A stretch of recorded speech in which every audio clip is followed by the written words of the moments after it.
चलो हेडिंग लिखो।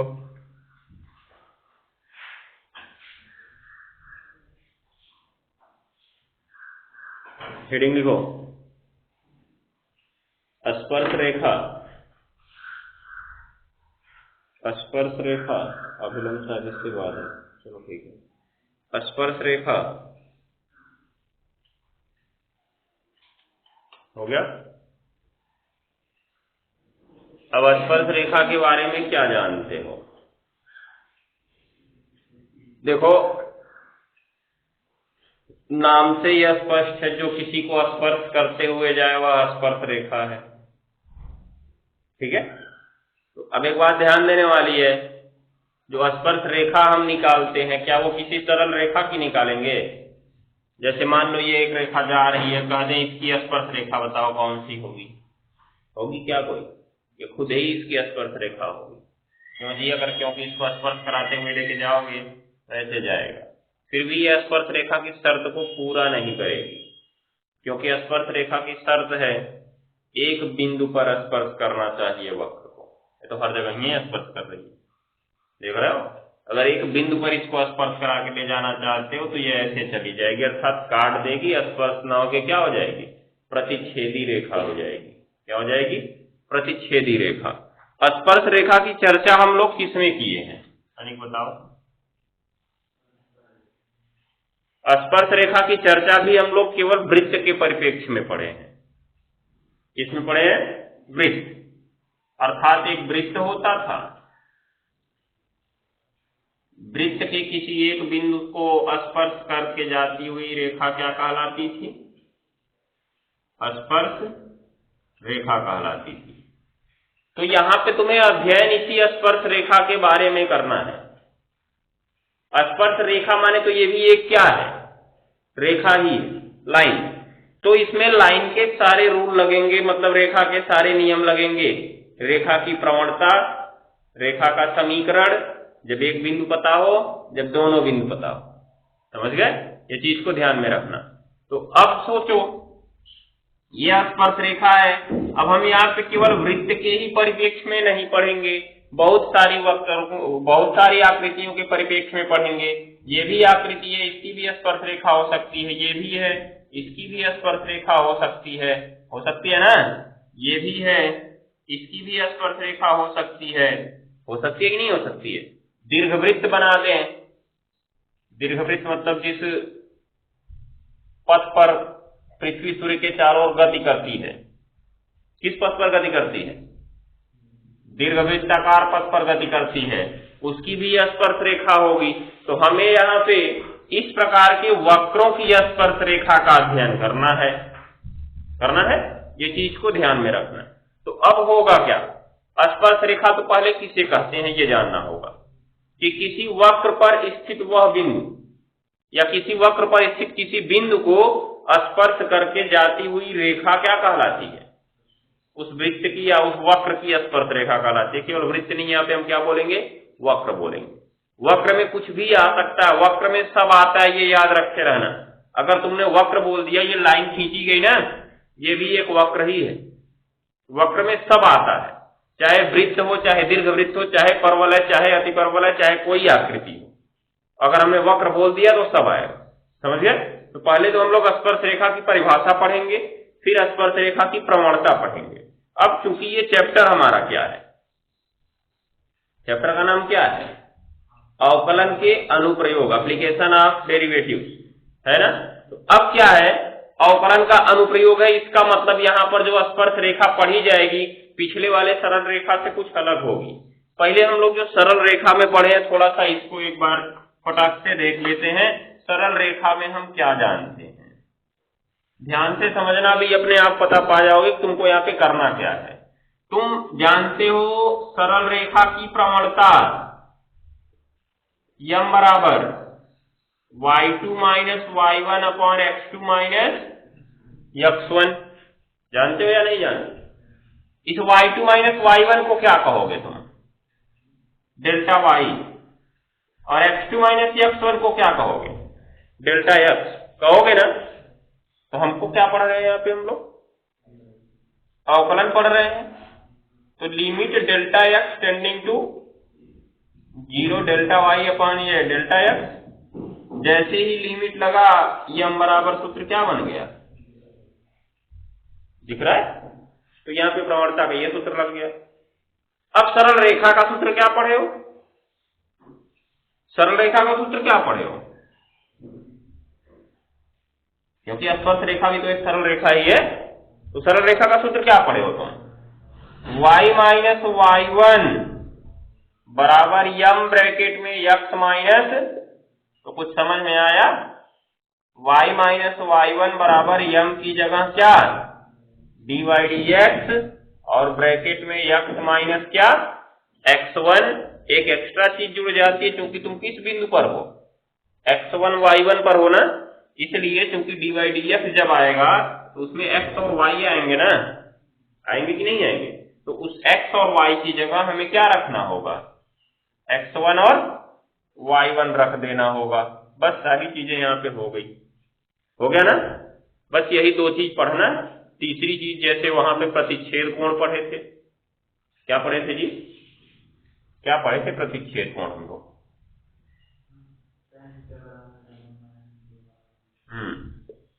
tan theta बराबर mod of m1 minus m2 upon 1 plus m1 into m2। तो कौनो महाभारत नहीं।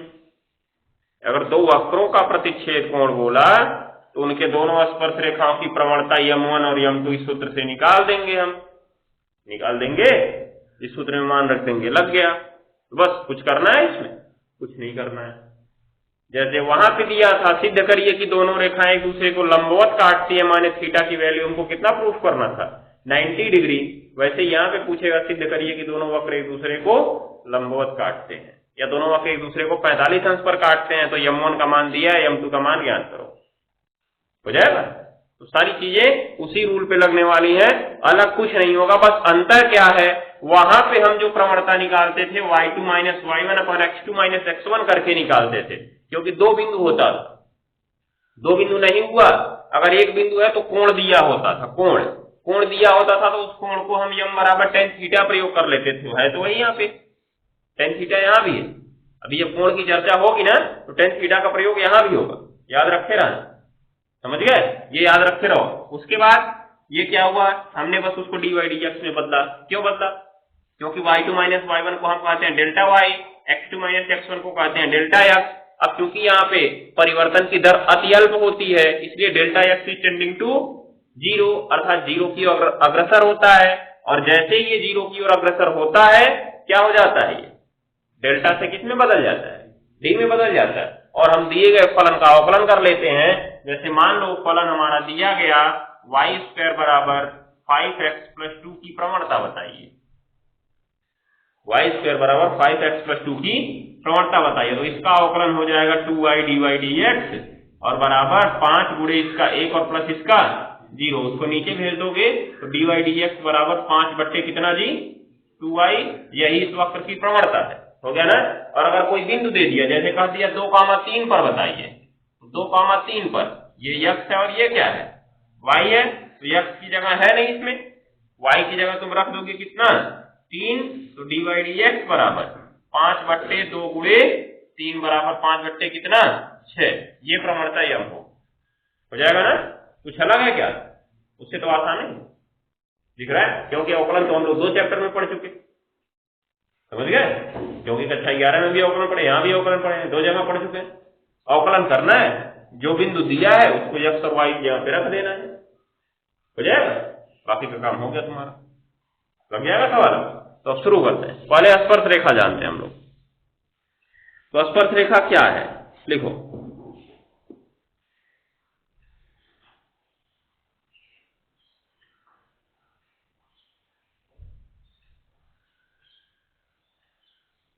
स्पर्श रेखा लिखेंगे, किसी वक्र या फलन, किसी वक्र या फलन, किसी वक्र या फलन y बराबर fx, किसी वक्र या फलन y बराबर fx हो गया ना। किसी वक्र या फलन y बराबर fx को केवल एक बिंदु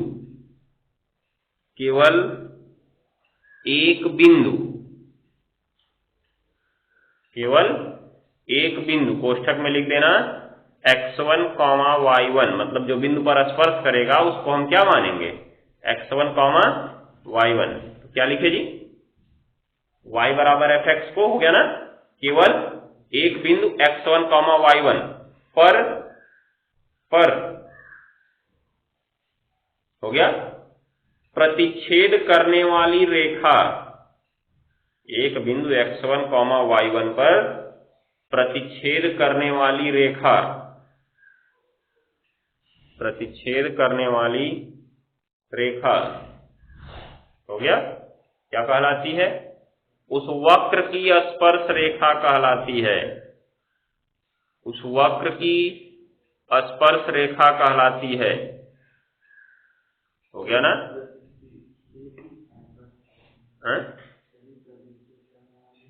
यही तो बात है, प्रतिच्छेद अब कहो यहाँ पे, स्पर्श कहो, ध्यान दे रहे हैं।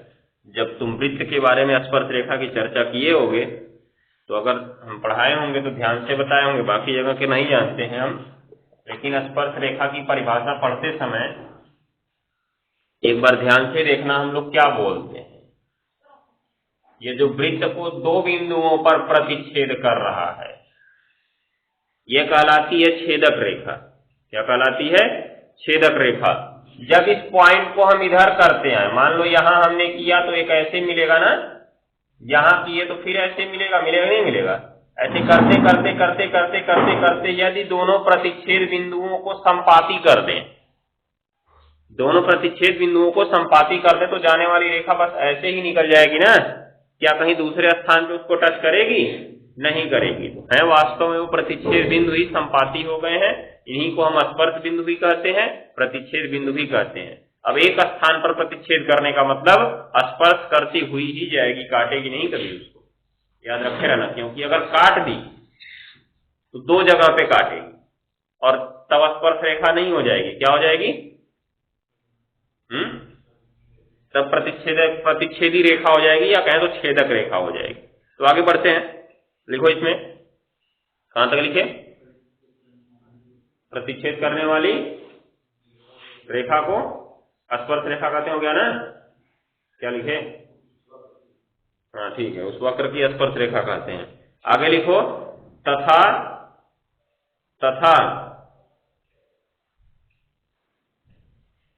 इस प्रतिच्छेद बिंदु को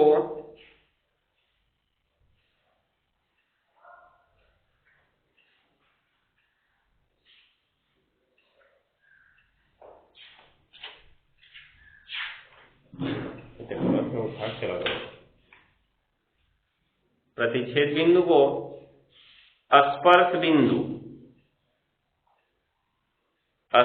बिंदु कहते हैं।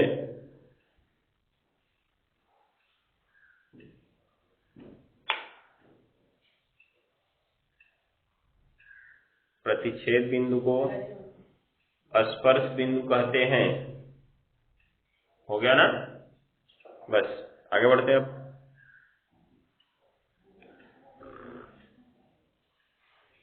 हेडिंग नीचे लिखो, वक्र की स्पर्श रेखा की प्रवणता, वक्र की स्पर्श रेखा की प्रवणता। अब देखो, जब स्पर्श रेखा की प्रवणता के बारे में चर्चा करेंगे या स्पर्श रेखा के समीकरण के बारे में चर्चा करेंगे तो लगभग सवाल में बिंदु दिया गया होगा। अगर बिंदु नहीं दिया होगा तो हमें क्या मानना पड़ेगा, x1, y1 मानना होगा, क्योंकि कहां पर स्पर्श करता हुआ जा रहा है, x1, y1 पर ही स्पर्श कर रहा है। समझ गए, या तो सवाल में बिंदु दिया होगा या हमें मानना होगा, या कोई ऐसी शर्त दी गई होगी जिससे हम उस बिंदु को ज्ञात कर लेंगे आसानी से। ठीक है, क्योंकि कुछ सवाल में बिंदु भी पूछा जाएगा, कभी सवाल की जैसी शर्तें मिलेंगी हम देखते जाएंगे। पहले तो हम प्रवणता की ओर आगे बढ़ते हैं। क्या लिखें, वक्र की स्पर्श रेखा की प्रवणता। तो लिखेंगे। अब प्रवणता का क्या जानते हो? प्रवणता के बारे में, प्रवणता को हम और कुछ कहते हैं, प्रवणता या ढाल, ढाल या स्लोप, ठीक है। मतलब किसी वस्तु का ढाल कितना है ये उसकी प्रवणता बताती है। आया समझ में?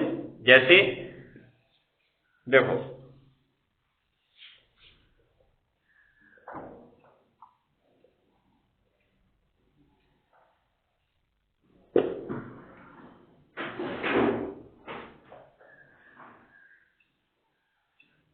ये एक वस्तु है, ये इसके ढाल को ही तो बता रहा है कि कितना ढाल है। यहाँ पे देख रहे हो नहीं देख रहे हो? तो यहां पर ये कोण क्या कुछ मिला ना हमको? कोण, कुछ भी कोण मिला होगा उससे हमसे नहीं मतलब है, मिला है ना। यही कोण जैसे जैसे बढ़ता जाएगा ये ढाल और बढ़ता जाएगा, बढ़ेगा नहीं बढ़ेगा? एक समय ऐसा आएगा कि एकदम ढाल सीधा हो जाएगा, ऐसे होगा। मतलब जब देखो कभी कभी सीढ़ी घर में बहुत ज्यादा उठा दी जाती तो कहते हैं बहुत ज्यादा ढाल है कि नहीं है? और जब नीचे होती तो कहते हैं कम ढाल है। क्यों जी? क्योंकि ये थीटा कम हो रहा है तो ढाल कम हो रहा है, थीटा अधिक हो रहा है तो ढाल अधिक हो रहा है, हो रहा है। अब क्या हुआ, ये उठ क्यों रहा है या ये नीचे क्यों जा रहा है? किसके कारण से? इसके कारण से, ये वाला देख रहे हो? अगर इसको ऊपर उठा रहे हो तब ये भी ऊपर उठेगा, ऐसे उठेगा ना। इसको नीचे करो तो ये भी नीचे आएगा, और ये जितना कम करोगे ये भी निर्भर कर रहा है, ध्यान से देखना। अगर इसको कम कर दिए, हम इसी को यहाँ पे कम कर दिए तो इसको यहाँ आना पड़ेगा ना, देख रहे हो? इसका मतलब जो ढाल निर्भर कर रहा है नीचे की रेखा किस पर? आधार पर, और किस पर? लंब पर निर्भर कर रहा है। और किसके कोण में लंब और आधार आते हैं, या किसके त्रिकोणमितीय अनुपात में लंब और आधार आते हैं? tan में आते हैं। तो प्रवणता का फॉर्मूला में हम इसी को पढ़ते हैं, ये जान चुके हो, पहले ही पढ़ते हैं ना। अब क्या हुआ, प्रवणता की परिभाषा हम क्या बताएंगे कि किसी वक्र की स्पर्श रेखा, किसी वक्र की स्पर्श रेखा अब जो कोण बनाती है, तो स्पर्श रेखा कहां से कोण बनाएगी? वो तो कोई वहां पे बगल में दीवार वार लगी नहीं थी, दीवार से लगा रखे हैं स्पर्श रेखा को, ठीक है। उसके लिए हमारे पास क्या होता है, जब हम किसी भी आकृति को खींचते हैं तो हमारे पास, हम कहाँ खींचते हैं किसी आकृति को? समतल पे, समतल पे खींचेंगे ना। और समतल को हम कितने भागों में बांटते हैं? समतल को कितने भागों में बांटा जाता है? 9 में पढ़े, 10 में पढ़े, 11 में पढ़े, 12 में पढ़ने जा रहे हो, 8 में पढ़े। समतल को 4 भाग में बांटते हैं जिसे हम क्रमशः निर्देशांश कहते हैं, निर्देशांश या चतुर्थांश कहते हैं। क्या कहते हैं? चतुर्थांश। प्रथम चतुर्थांश, द्वितीय चतुर्थांश, तृतीय चतुर्थांश और चतुर्थ चतुर्थांश। तो ये हमारा चतुर्थांश है जो दिए गए समतल को 4 भाग में बांटेगा। अब अगर मान लो इसमें कोई वक्र इस प्रकार से है ना, तो यहां से इसकी स्पर्श रेखा हम खींच रहे हैं, ध्यान से देखना। जो स्पर्श करते हुए जा रही है यही है कौन सी स्पर्श रेखा है? ये y अक्ष है और ये x अक्ष है। बेचारा इतना बड़ा वक्र बना दिया, वक्र इतना छोटा है, रेखा इतनी बड़ी हो गई।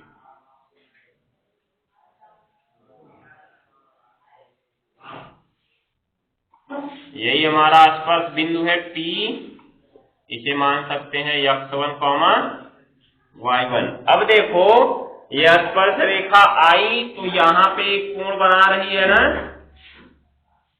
देख रहे हो? तो किस अक्ष से कोण बना रही है? x अक्ष से। कोण तो इधर से भी बना रही है, इधर भी। लेकिन जब तुमने त्रिभुज बनाया था तो किधर का कोण लिया था? अंदर वाला कोण लिया था ना, याद रखे रहना। वैसे ही यहाँ भी लेना है। ये x अक्ष की धन दिशा है और ये x अक्ष की ऋण दिशा है ना। अगर क्या इसका त्रिभुज इधर से बन रहा है, क्या इसका त्रिभुज ऐसे, इसका त्रिभुज अगर समकोण बनाना है तो यहाँ से 90 डिग्री का एंगल लेना पड़ेगा ना हमें। इसका मतलब कोण इधर वाला ही लेना है। लेना है किस दिशा से लेना है? x अक्ष की धन दिशा से। तो अब सोचो परिभाषा क्या बन गई कि किसी वक्र की स्पर्श रेखा x अक्ष की धन दिशा से जो कोण बनाती है उसके टेंजेंट को, किसको? टेंजेंट को, उस वक्र की प्रवणता या उस वक्र की स्पर्श रेखा की प्रवणता या ढाल कहते हैं। समझ गए? परिभाषा लिखो फटाक से। क्या लिखे? हेडिंग लिख दियो ना, तो लिखेंगे किसी वक्र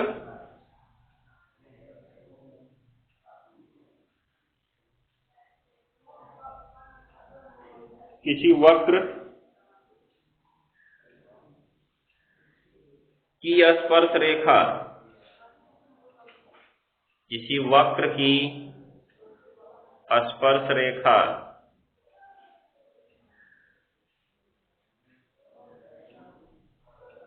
किसी वक्र की स्पर्श रेखा, हो गया ना, x अक्ष की धन दिशा से जो कोण बनाती है,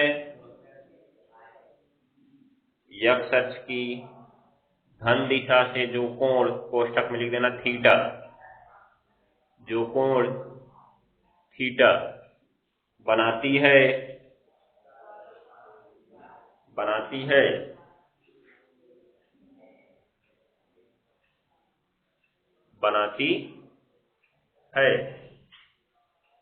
हो गया, उसे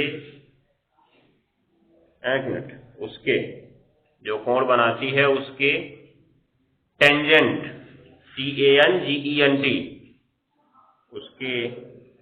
TANGENT,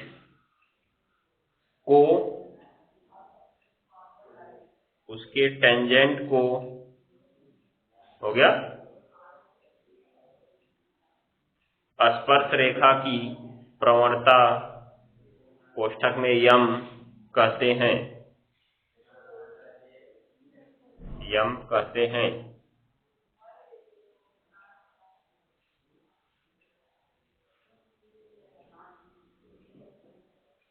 हो गया जी। तो आता है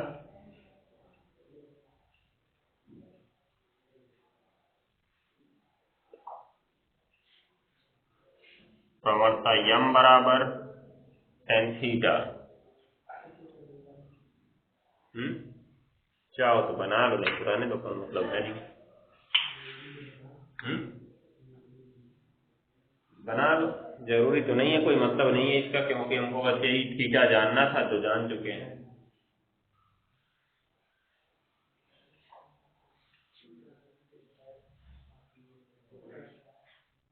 अब नीचे एक इंडिकेट पॉइंट लिखो,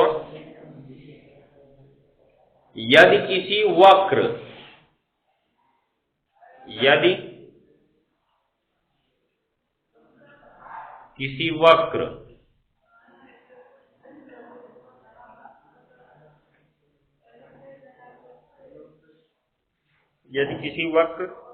y बराबर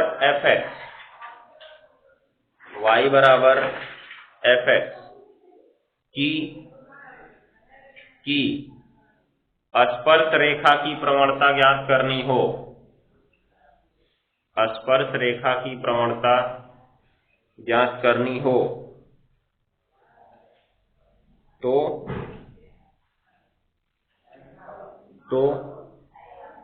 उसका प्रथम अवकलज ज्ञात कर लेते हैं। प्रथम अवकलज कोष्ठक में लिख देना dy dx या f डैश x ज्ञात कर लेते हैं। प्रथम अवकलज dy dx या f डैश x ज्ञात कर लेते हैं। हो गया ना, ये ध्यान में रखना है। प्रथम अवकलज dy dx या f डैश x, हाँ इंडिकेट था। चलो कुछ और लिखो, इससे नहीं मतलब है, हमको सूत्र से मतलब है, ज्ञात कर लेते हैं। हो गया ना, तो लिखेंगे इसलिए प्रवणता यम बराबर क्या जी, dy dx, यही हमारा सूत्र है। हो गया ना। अब देखो इसी प्रकार यदि किसी बिंदु, ध्यान दो इधर, किसी बिंदु हमें x1, y1 पर प्रवणता ज्ञात करनी हो,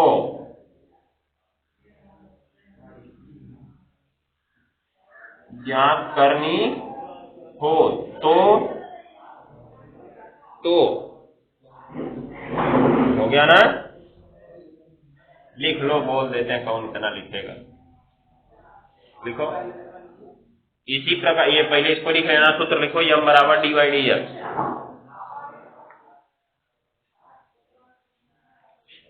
m बराबर dy dx।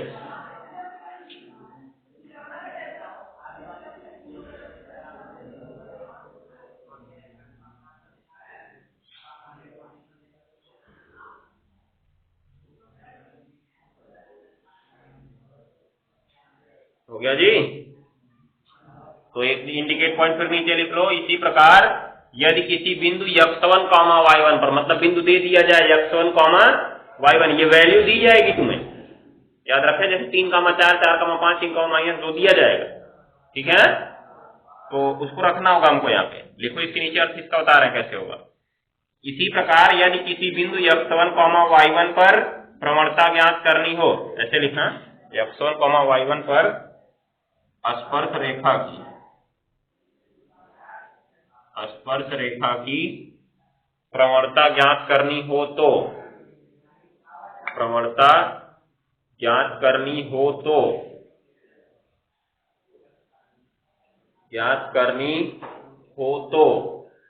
हो गया?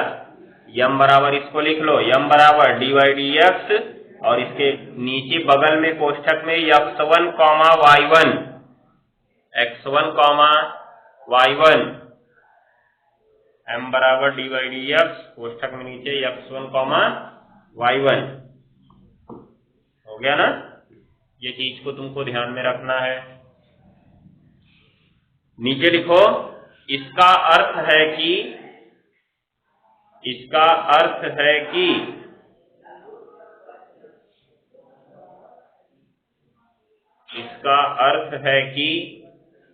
हो गया ना? dy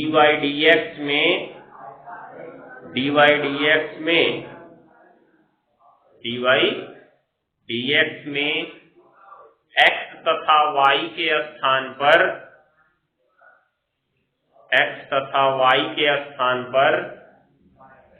हो गया ना? x तथा y के स्थान पर दिए गए बिंदु का मान, x तथा y के स्थान पर दिए गए बिंदु का मान,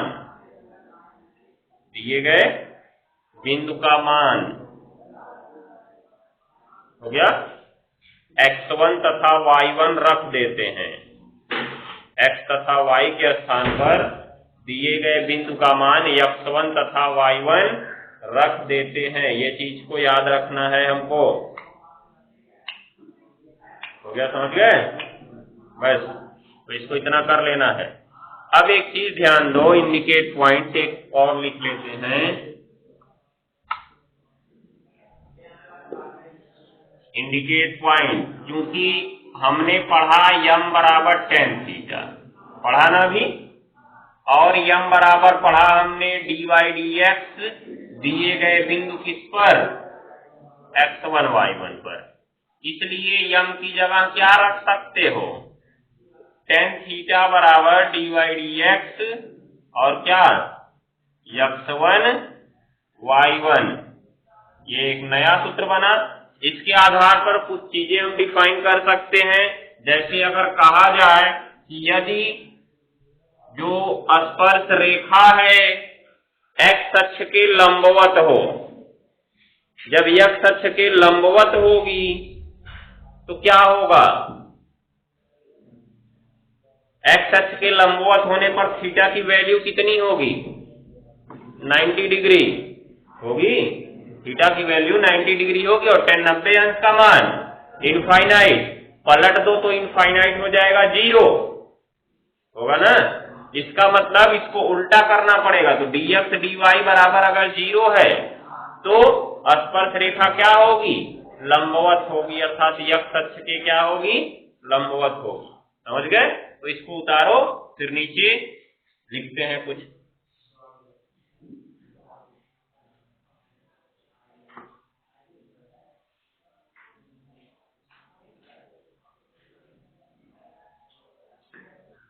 नीचे लिखो, इसके नीचे लिखना। अब इस प्रकार हम कह सकते हैं कि, इस प्रकार हम कह सकते हैं कि, इस प्रकार हम कह सकते हैं कि पहला नंबर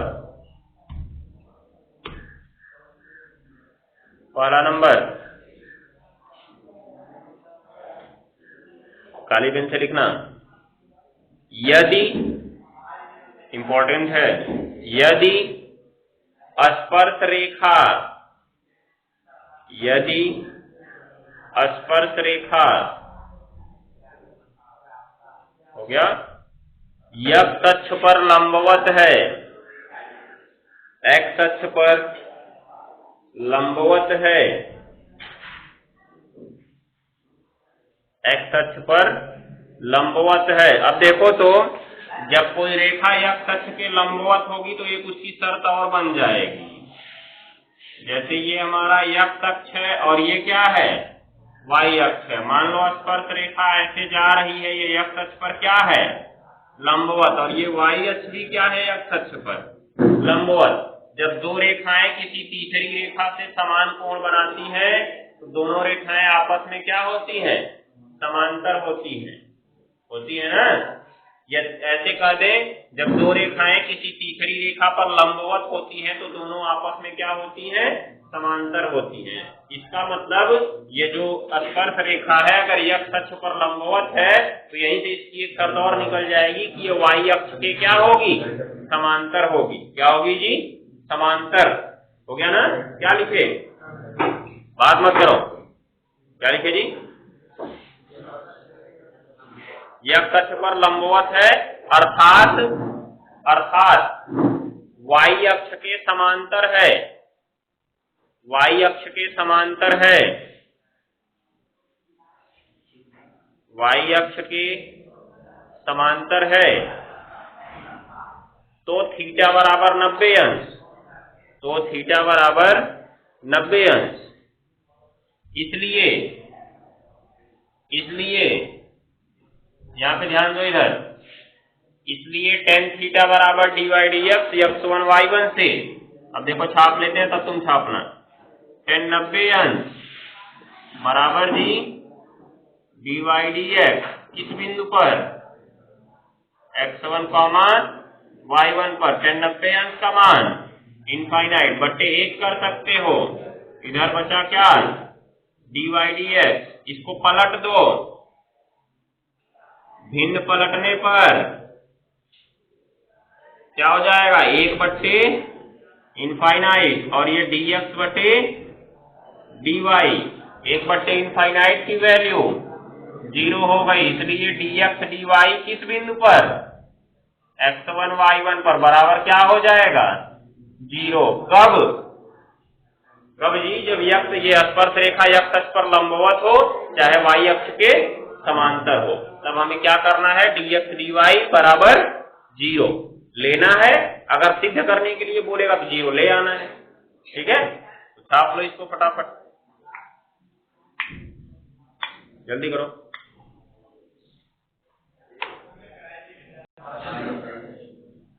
दूसरा नंबर भी लिख लो, फटाक से लिखो तब आगे बढ़े। दूसरा नंबर लिखो, नंबर 2। नंबर 2 कहता है यदि स्पर्श रेखा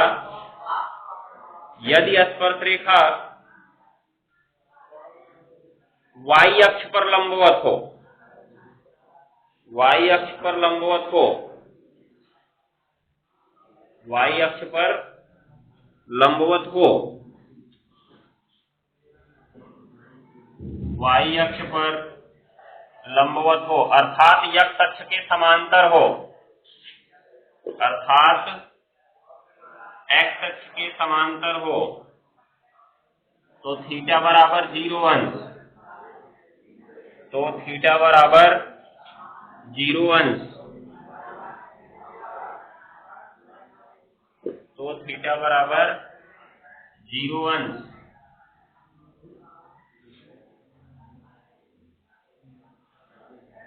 हो गया ना।